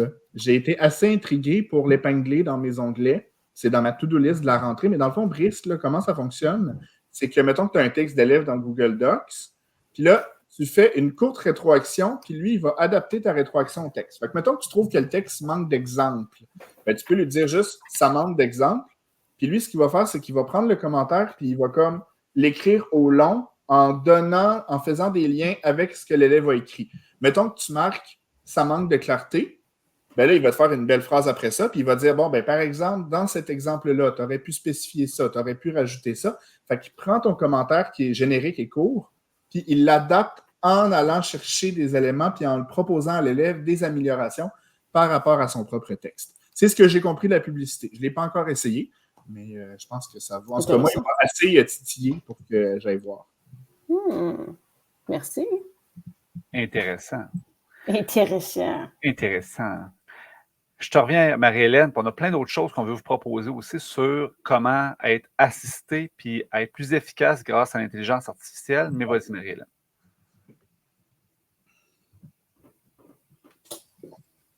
J'ai envie de donner un autre exemple qui te rapporte cette fois-ci à mon travail. Je devais aider un collègue à peaufiner une formation sur l'accessibilité. Donc, il voulait avoir mes commentaires pour qu'on vienne enrichir un peu la formation. Et il y avait une section où, tu sais, là, je voyais qu'il y avait ajouté des idées, on n'était pas sûr.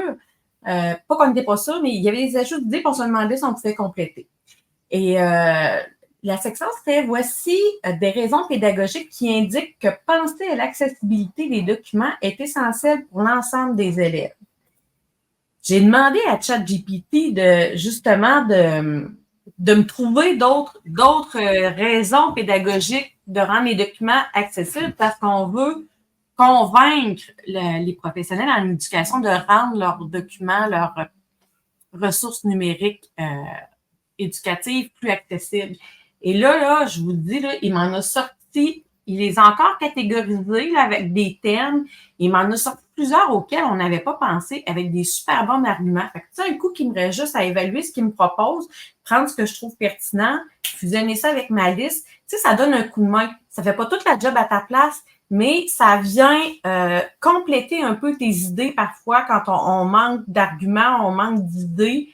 Donc, ça vient stimuler tout ça. J'ai trouvé ça vraiment génial. Puis, tu sais, j'ai beaucoup, là, j'ai 7 sous-catégories, là. Donc, il y a du stock, là. Donc, je trouve ça bien. Puis là, j'ai même pas donné de rétroaction. J'ai pas demandé d'aller plus loin, là. Imaginez si j'avais demandé d'aller plus loin, parce qu'on sait que plus on discute avec l'IA, plus précise ses réponses pour nous donner des réponses de qualité. Donc, ça, c'était une autre utilisation qui m'a surprise, que j'ai utilisée aujourd'hui.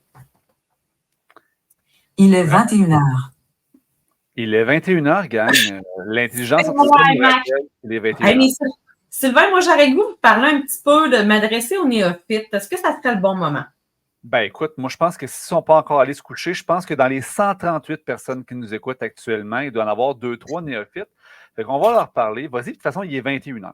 Bon, on va se le dire, là, se plonger dans l'IA, ça peut faire peur. Comme plusieurs le savent, ça n'a pas été un secret l'année dernière. Hein, je disais que j'étais en arrêt de travail. J'ai été déconnectée pendant presque 1 an et demi.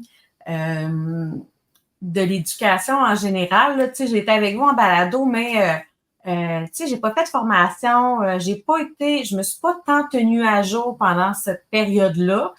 J'avais besoin de décrocher. Et là, je voyais ma rentrée s'en venir avec mon nouveau rôle, puis je me disais, l'IA, c'est comme un dossier chaud, il faut que je me mette à jour là-dessus, il faut que je sois capable d'en parler, capable d'aller former les gens, bon, tout ça. Mais je voyais ça gros, je voyais ça large, je me disais, par quel bout je vais prendre ça? Et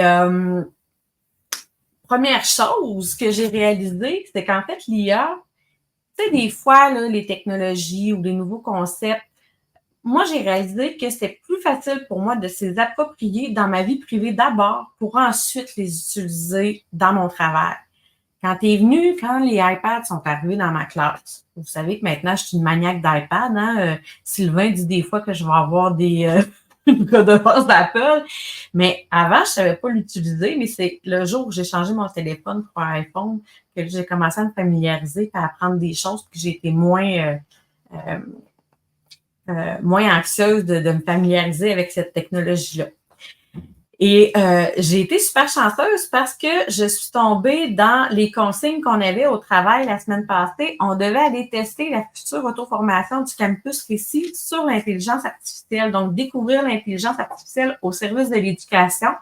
C'est une auto-formation qui a été créée par une gang en plus du Centre de service scolaire des navigateurs où je travaillais avant. Donc, des anciens collègues à moi, François Gagnon, puis il y a David Cormier qui a collaboré, Julie Tremblay que je connais pas, qui a plus un statut administratif, puis il y a aussi Toby Bédard, de la LGA Chaudière-Appalaches. Ils ont créé une auto-formation vraiment géniale. Moi, quand je vous dis que j'étais néophyte là, avant sur l'IA, là, il y a 2 semaines, là, j'étais pas très bien placée pour te dire comment ça fonctionne, comment se prendre, qu'est-ce que je peux faire avec ça, comment je peux l'exploiter et tout et tout. Les éléments de la formation, on est allé voir premièrement l'historique de l'intelligence artificielle, ça vient de où? On est venu la définir, on est venu comprendre c'est quoi des requêtes, ça sert à quoi, puis comment on fait des bonnes requêtes. On va voir aussi comment les optimiser. On va aller commencer à toucher aussi à l'intelligence artificielle puis à expérimenter des choses. La formation nous proposait plusieurs intelligences artificielles aussi. Ça nous permettait d'aller tester plusieurs choses différentes en nous parlant des forces et des faiblesses de chacun. Parce qu'on ne choisit pas toujours la même intelligence artificielle selon ce qu'on a besoin de faire. Ensuite de ça, on nous amène à créer du contenu, à l'expérimenter dans un cadre pédagogique. Puis on parle aussi beaucoup, oui, des avantages, mais des limites, des risques, des dangers, des enjeux éthiques par rapport à l'IA. C'est quelque chose aussi à avoir en tête. Donc, ça a été vraiment super intéressant pour moi. J'ai trouvé que la formation elle était très accessible et très complète pour quelqu'un qui s'initie à l'IA, puis il ne connaît rien. On était très, très bien guidés. Fait que moi, je vous dis, surveillez le campus Récit. Je ne peux pas vous dire quelle date ça va sortir encore, on ne l'a pas, mais assurément, là, ça va sortir là, bientôt. C'est vraiment une formation là, qui pourrait grandement vous aider ou aider vos collègues qui sont un peu plus craintifs. Je vous parlais tantôt. Quand l'auto-formation va être disponible, on la publicisera sur la page Facebook d'Intention pédagogique. Yes, oui. Quand je vous parlais tantôt là, que l'IA, c'est autant utile dans la vie personnelle que dans la vie professionnelle, je me suis amusée à sortir des exemples. Là.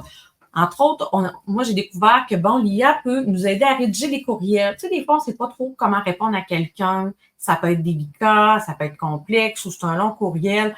On s'en va faire une requête en mettant les idées principales, le ton sur lequel on va aborder le sujet aussi. Puis là, l'IA nous propose un texte. On a juste à aller peaufiner, à ajuster des petites affaires. Des fois, ça peut nous sauver du temps à ce niveau-là. Peut nous proposer un plan de travail, peut nous proposer des images qui correspondent à un texte. Donc, moi, je produis mon propre texte pour travailler la compréhension écrite avec mes élèves, que je vais associer une image, peu importe, je peux l'utiliser de cette façon-là. Je peux trouver des informations. Vas-y. Les images, là, pour du monde comme moi qui sont trop perfectionnistes et qui cherchent l'image dans une banque d'images pendant 3 heures, là, ça sauve du temps. Même une image. on sauve un temps hallucinant. Ensuite, trouver des informations bien plus rapidement sur le web. Entre autres, moi, dans mes cours de productivité, je m'intéresse à l'automatisation de certaines tâches. Et là, j'ai découvert les règles dans la gestion des courriels. En fait, je l'ai vu dans les paramètres, j'en ai entendu parler dans les balados que j'écoute, mais comment m'y prendre, j'en avais aucune idée. Je suis allée demander à ChatGPT, peux-tu m'expliquer c'est quoi une règle dans la gestion des courriels? Puis comment je pourrais m'y prendre pour en créer afin d'optimiser ma gestion puis d'être plus efficace dans la gestion de mes courriels? Il m'a sorti une super définition, il m'a donné des exemples, plein de pistes pour l'exploiter. C'était vraiment, vraiment génial. Donc, des fois, on cherche, on se complique la vie, mais l'IA peut aller nous chercher l'information. J'avais aussi demandé à l'IA, comment je pourrais, dans Teams, je voulais supprimer toutes les notifications qu'il y avait. Là. Tu sais, ça faisait 3-4 jours, ça rentrait, puis j'avais pas été assise à les supprimer. Je peux-tu tout supprimer ça d'un coup? Puis là, je cherchais en ligne et je trouvais rien. Quand je me suis décidé de demander à ChatGPT, il est venu me dire, non, Marie-Hélène, Microsoft n'a pas encore inventé ce processus-là, donc tu peux pas le faire. Mais là, il m'est arrivé avec des conseils pour mieux gérer ma patente, par exemple, de dire, quand tu les as lus, c'est peu important, supprime-les. Fait que vous voyez qu'il va même plus loin un peu que ma requête. J'ai trouvé ça super intéressant.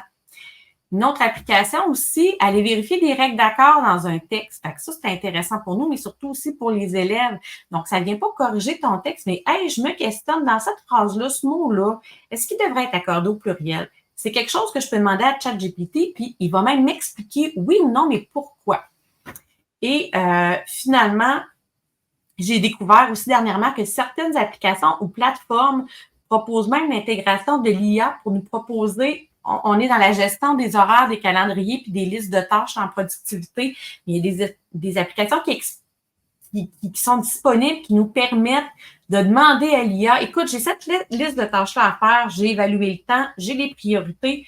Comment je pourrais rentrer ça dans mon horaire de la semaine pour que ce soit le plus optimal possible, tout en considérant que j'ai des rendez-vous là, ici, je ne suis pas disponible.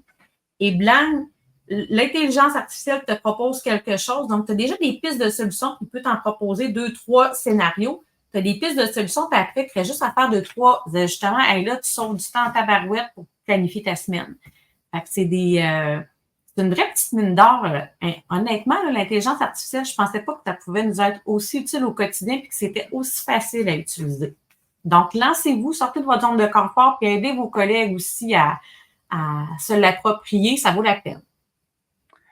Yes. Hey, merci, Marie-Hélène. C'était plein de... Tu sais, dans le fond, il faut dédramatiser ça puis se dire, je me lance et je fais mon premier pas pour l'utiliser si je ne l'ai pas encore fait. Puis si vous l'avez fait au début de ChatGPT au mois de novembre 2022. 2022. Novembre 2022, et ça fait déjà un bail. Ça l'a beaucoup évolué. Là. Tu sais, c'est plus accessible, ça donne de meilleurs résultats. Relancez-vous puis allez retester, voir qu'est-ce que ça peut faire pour vous. Je vois le temps passer. Je suis le gardien du temps. Ça, c'est mon rôle. Je suis le gardien du temps. Je pense qu'on serait dû pour jaser des études par rapport à l'intelligence artificielle. On va revenir à Simon. Puis où est-ce qu'on pense s'en aller d'ici 5 ans? Et c'est toujours très hasardeux de penser à ça parce qu'il y a 2 ans, on n'aurait pas pensé qu'on serait là aujourd'hui par rapport à l'intelligence artificielle. Donc, c'est assez difficile à prévoir. Simon, qu'est-ce qu'il y a comme études intéressantes que tu as lues par rapport à ça? Tu en as déjà nommé 2-3 depuis le début de l'épisode, mais qu'est-ce qu'il y a d'intéressant? Je me suis auto-volé mes punchs un petit peu. Bref, il ne faut pas oublier, là, ça va bientôt faire 2 ans que ChatGPT est sorti, puis une bonne étude universitaire, là, juste le temps de monter son cadre théorique, passer le comité d'éthique et éventuellement récolter ses données, publier et tout, se faire réviser. C'est un processus qui est long. Hein. Donc, il n'y a pas encore énormément de recherches qui ont été sorties sur le sujet. Beaucoup sont en train d'être écrites. Mais comme je disais, des études qui regardaient, l'IA comme tuteur, bonne idée, pas bonne idée. La réponse, c'est, si ce n'est pas accompagné, mauvaise idée. Si c'est accompagné, peut-être que ça pourrait être une bonne idée dans certains contextes. Il y a beaucoup d'études qui pointent vers ça. Question d'accompagnement, des outils qui sont bien intégrés avec de l'accompagnement, c'est une bonne chose. Je lisais une autre étude tantôt, ça a été fait en Finlande, puis c'est des chercheurs qui ont travaillé avec des profs pour créer des activités qui intègrent l'intelligence artificielle dans une classe au secondaire. Pas de l'IA générative, mais de l'IA de l'analyse, c'était la Teachable Machine. Puis les élèves devaient programmer leur Teachable Machine pour faire de la reconnaissance d'images, faire des choses comme ça, puis ils devaient créer leur propre application qui utilisait de la reconnaissance visuelle. Et là, ça les amenait à entraîner leur modèle, voir comment est-ce que les données qu'on utilise pour entraîner un modèle vont venir changer ce modèle-là. Donc, ça, c'est super intéressant parce que ça sensibilise les élèves à plein de choses. Les élèves, ils ont l'air d'avoir trippé sur l'activité. Donc, ça peut être une manière intéressante sans intégrer ChatGPT. Pour l'usage des profs, ce que la recherche commence à montrer, pas forcément en enseignement, mais dans le monde du travail en général, c'est que l'IA peut vraiment faire les choses plus rapidement si on trouve dans quel domaine ça vaut la peine de les utiliser. Dans le sens où il peut avoir beaucoup de pertes de temps si on utilise l'IA dans des domaines dans lesquels ça ne sert à rien d'utiliser l'IA. Exemple, la résolution de problèmes sociaux. Tu sais, mettons que tu as un problème dans ton entreprise, le monde ne s'entende pas. Va pas demander à un robot comment gérer tes problèmes de ressources humaines. Pas forcément la meilleure stratégie. Par contre, tu as une mise en situation. Mettons que tu as des problèmes de maths, puis c'est juste les équations. Puis là, tu te dis, bon, j'aimerais ça avoir des mises en situation pour que les élèves soient capables d'interpréter tes données. Bien, écrire une mise en situation pour chacun de tes numéros, ça pourrait être long. Et ça, ChatGPT peut être incroyable pour le faire rapidement si tu prends le temps de bien te relire. Donc, ça, c'est un usage qui est intéressant parce que c'est des choses qui se font rapidement. Puis ce que la recherche commence tranquillement à démontrer, là, il n'y a pas beaucoup d'études, mais c'est justement, si tu l'utilises l'IA dans des domaines que c'est efficace, tu vas sauver du temps. Si tu changes l'IA dans des domaines, si tu l'utilises dans des domaines que ce n'est pas efficace, ben, trouve des domaines que c'est efficace pour l'utiliser parce que sinon, ça vaut moins la peine.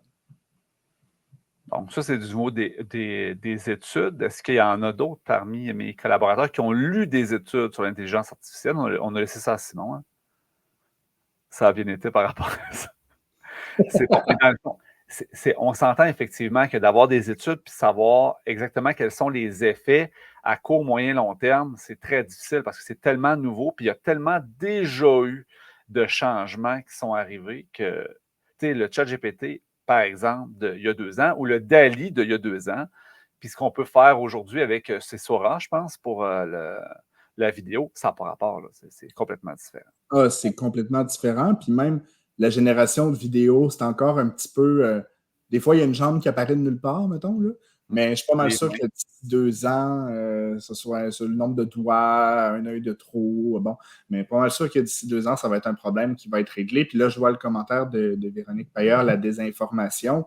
Je veux dire, la campagne électorale aux États-Unis bat son plein présentement.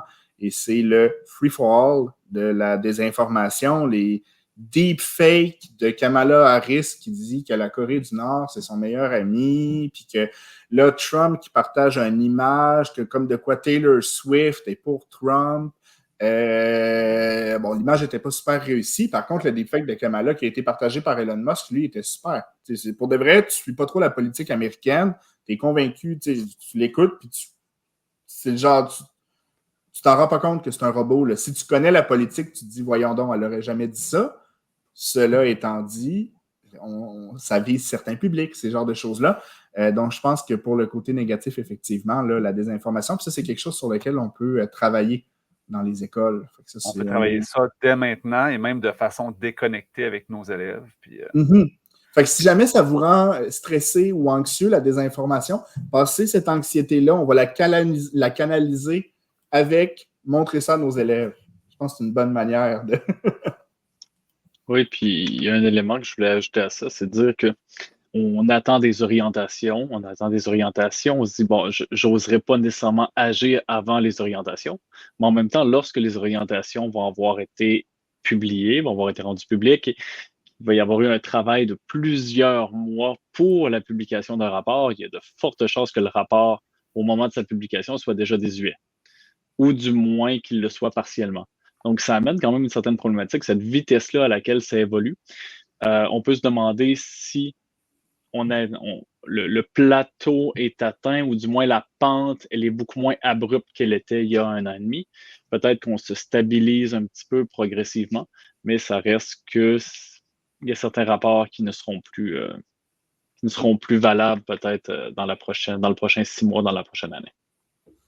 Penses-tu que les rapports vont être passés date, Simon? Bien, j'ai regardé le rapport qui a été publié pour l'enseignement supérieur, là, le collégial puis l'universitaire. Ce que j'ai beaucoup aimé dans ce rapport-là, c'est qu'ils ne vont pas forcément dans les petits détails, les petites technicalités puis des choses comme ça. Ils sont beaucoup dans la réflexion puis remettre les enjeux pédagogiques au centre de tes préoccupations.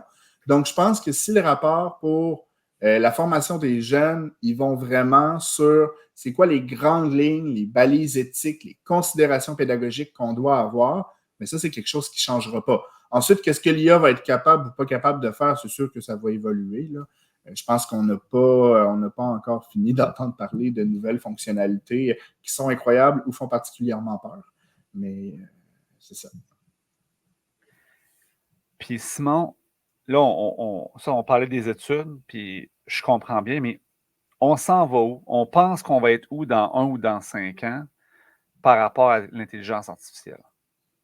Véronique nous disait, le nerf de la guerre, c'est vraiment la désinformation. L'accès aux données aussi, hein, tout ce qu'on va avoir utilisé, vu, entendu, va être réutilisé. Faire attention à ce qu'on donne comme image, comme son aussi, hein, pour éviter les deepfakes, etc. On va être où? Moi, je pense que du côté positif, on va avoir de plus en plus d'IA multimodales qui vont nous permettre de faire selon ce qu'on a de besoin. OK, tu veux un document, voici le texte, les notes, il y a une vidéo qui est accompagnée, c'est personnalisé. On va être beaucoup dans la personnalisation. Les élèves vont pouvoir on va pouvoir personnaliser notre contenu pour les élèves qui ont plus de difficultés, moins de difficultés. Donc, je pense que ça va être une espèce de multiplicateur de force. Du côté négatif, je lisais une étude tantôt qui a montré que les intelligences artificielles sont capables d'utiliser les données, mettons, socio-économiques d'une personne pour changer un discours qu'elle va avoir avec elle dans le but de manipuler son opinion. Fait que, mettons, l'IA sait que je suis en train de parler avec une femme versus un homme. Je vais parler d'une différente manière. Je vais donner des exemples qui sont adaptés parce que c'est une femme dans la quarantaine, mettons, dans le but de venir changer son opinion. Donc, imaginez, vous écrivez au service à la clientèle, vous appelez, puis là, parce que vous êtes un homme, là, soudainement, mettons, ça va être la voix d'une femme, puis une femme d'un certain âge, puis elle va te parler d'une certaine manière pour essayer de te vendre plus tel produit. Je pense que du côté négatif, on s'en va beaucoup vers des IA qui sont très, très, très pointus pour essayer de, je ne vais pas dire manipuler dans certains cas, mais dans d'autres, dire, peut-être que ce client-là, si on lui parle de telle manière, il va plus vouloir acheter notre produit, ou il va moins s'obstiner, ou il va... Donc, selon moi, ça va être un des penchants un peu très négatifs de l'intelligence artificielle qui s'en vient. Là, l'étude que je lisais cet après-midi était assez épeurante, ma foi, merci. Fait que c'est ça. Moi, j'aimerais ça rajouter, là, parce qu'on parlait de désinformation tout à l'heure, mais je me dis, une petite poudre de licorne pas loin à saupoudrer sur tout le monde ici, là, mais je me dis, ça se peut pas que, il n'y ait pas un retour du balancier à quelque part. Fait que oui, là, on est dans de la... ça se fait facilement, on peut faker plein d'affaires, puis ça se fait, je veux dire, comme tu disais tout à l'heure, les gens qui sont pas super informés ou qui gobent un peu tout ce qui passe peuvent facilement être, mélangés. Mais je me dis que dans les 5 prochaines années, je ne peux pas croire qu'il n'y aura pas de mis en place justement des stratégies ou une façon où l'IA va justement aider à cibler cette désinformation-là plus facilement, puis que je ne sais pas de quelle façon, mais bon, que ça soit plus clair lorsque c'est fait et qu'il n'y aura pas de manipulation à grande échelle qui sera faite parce qu'il y aura une sensibilisation puis une surveillance grâce à l'IA en même temps. Je ne sais pas si c'est clair ce que je dis là, mais bon, j'ai l'impression d'expliquer un scénario de film de science-fiction, puis finalement, c'est dans pas si longtemps que ça. Oui, mais je pense que les gouvernements de plusieurs endroits, pas en Europe, sont vraiment à l'avant-garde là-dessus. Là. Au Canada, je pense qu'on a du chemin à faire par rapport à la législation. Effectivement, probablement que des IA vont être capables d'être utilisés pour faire de la contre-désinformation. Je pense que rendu là, ça va être une question de volonté politique puis de volonté de dirigeants de compagnies d'essayer de gérer leurs réseaux sociaux d'une manière qui est peut-être un peu plus socialement éthique, mettons. Il y a une question de mauvaise volonté aussi là-dedans, mais je pense qu'un des plus gros leviers qu'on peut avoir, c'est nous 5, c'est les personnes qui nous écoutent, puis c'est d'éduquer nos élèves à cette réalité-là le plus possible, puis le plus tôt possible aussi.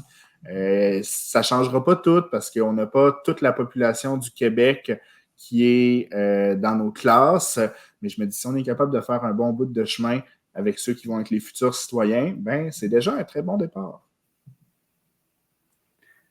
Mathieu? De voir où l'IA sera dans 5 ans? C'est pas mal ça la question. Ben, Mais moi, en fait, en tu sais, passant, pour tout le monde, je t'ai nommé juste parce que je voyais que tu étais en train d'écrire dans le document collaboratif. Je voulais juste te pogner. C'est juste parce que je suis sympathique. ça me fait plaisir. Puis, tu sais très, très bien que ben, je sais très bien que tu aimes ça me taquiner de toute façon, puis c'est réciproque.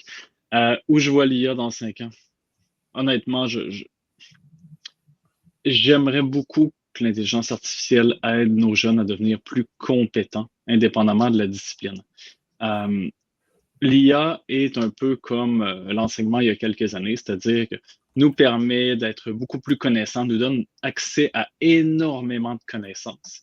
Mais sur le plan du développement de la compétence des élèves, c'est difficile actuellement. Donc, est-ce que l'IA se prête bien à une utilisation par les élèves? Actuellement, non. De toute façon, c'est pas permis, c'est pas encadré non plus d'une certaine manière.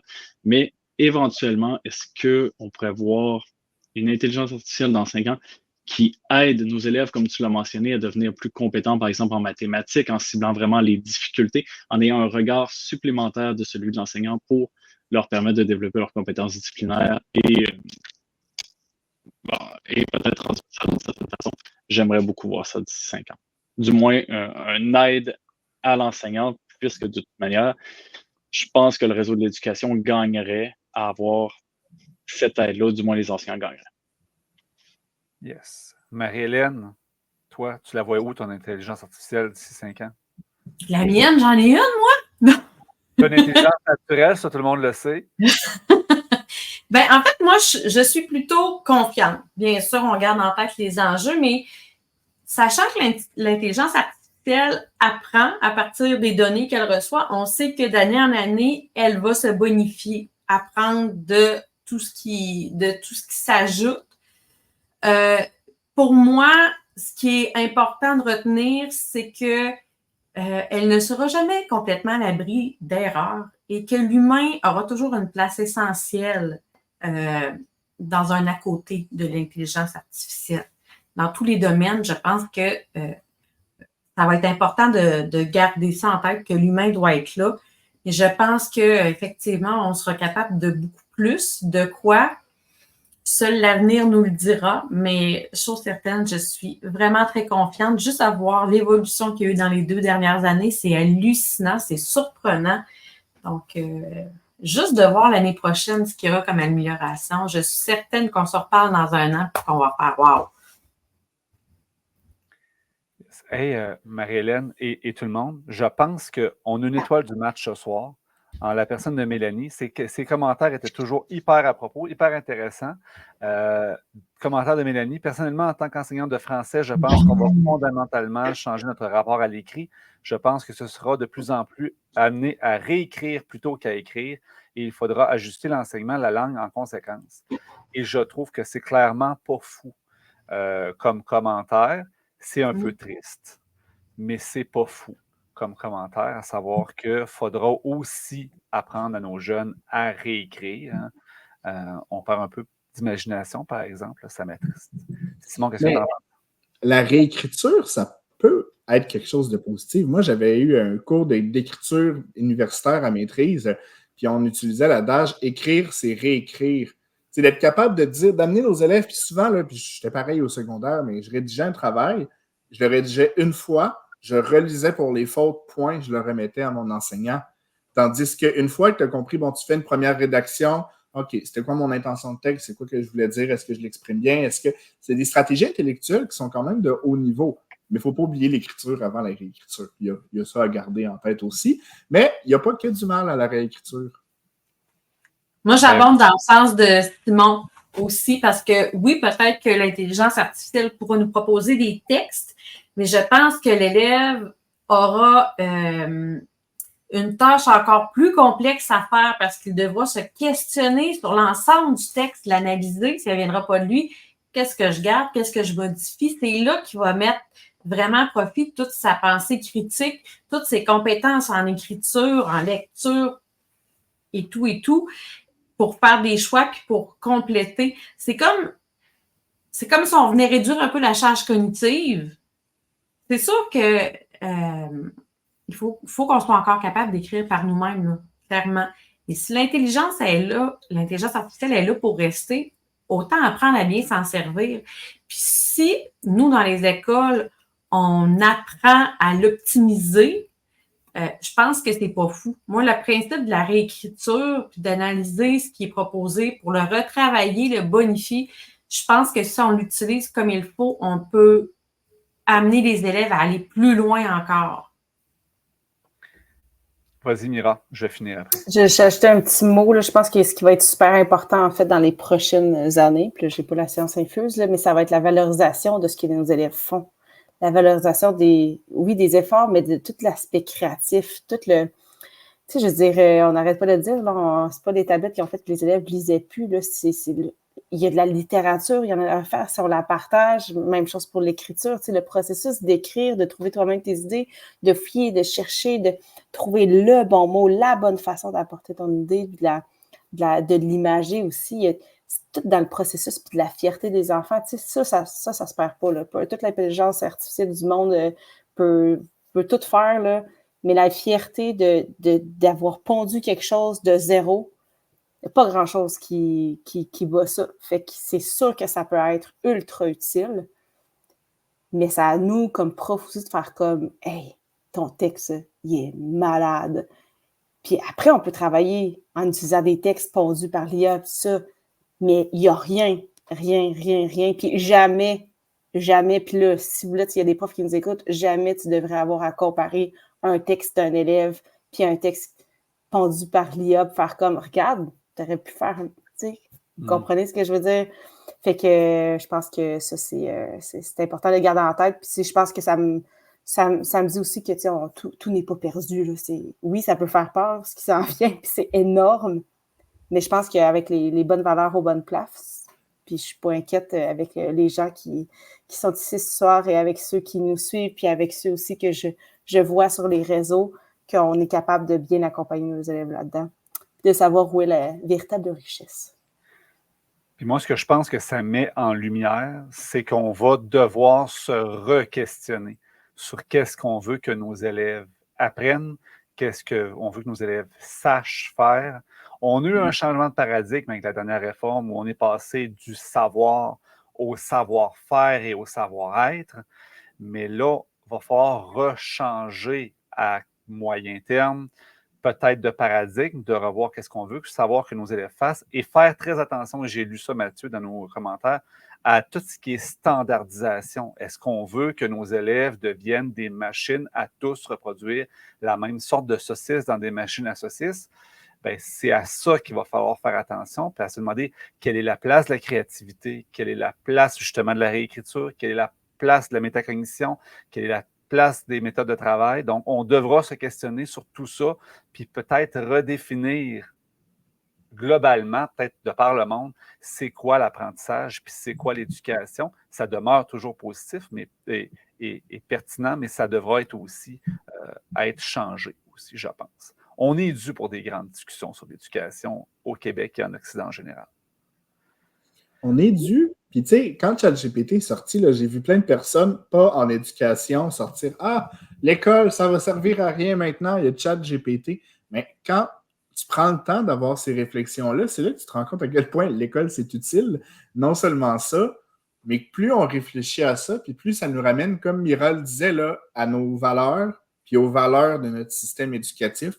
Puis je pense que tant que notre point de mire au loin, c'est ces valeurs-là, c'est nos intentions pédagogiques, puis c'est notre professionnalisme comme enseignant, mais je pense que ça nous donne une très, très bonne direction pour avancer, puis il ne faut vraiment pas garder ça de vue. Moi, je pense que tu parlais, Sylvain, là, savoir-être, savoir-être, savoir-faire. Je pense que dans la prochaine étape, un des gros bons qu'on va faire, ça va être de savoir réfléchir et savoir faire des choix judicieux, savoir bien utiliser. Je réfléchis au niveau de ma pensée critique, mais au niveau du pourquoi. Je pense que ce qui est au niveau de la métacognition va être beaucoup plus approfondi, selon moi. Puis que les enjeux, il va toujours en avoir, mais peut-être que tu auras une panoplie d'outils pour faire quelque chose, mais es-tu capable de choisir les bons outils? Puis es-tu capable vraiment de les mettre à profit pour vraiment optimiser ce que tu veux faire? Ou tu sais pas trop comment les utiliser puis ça donne des résultats bas.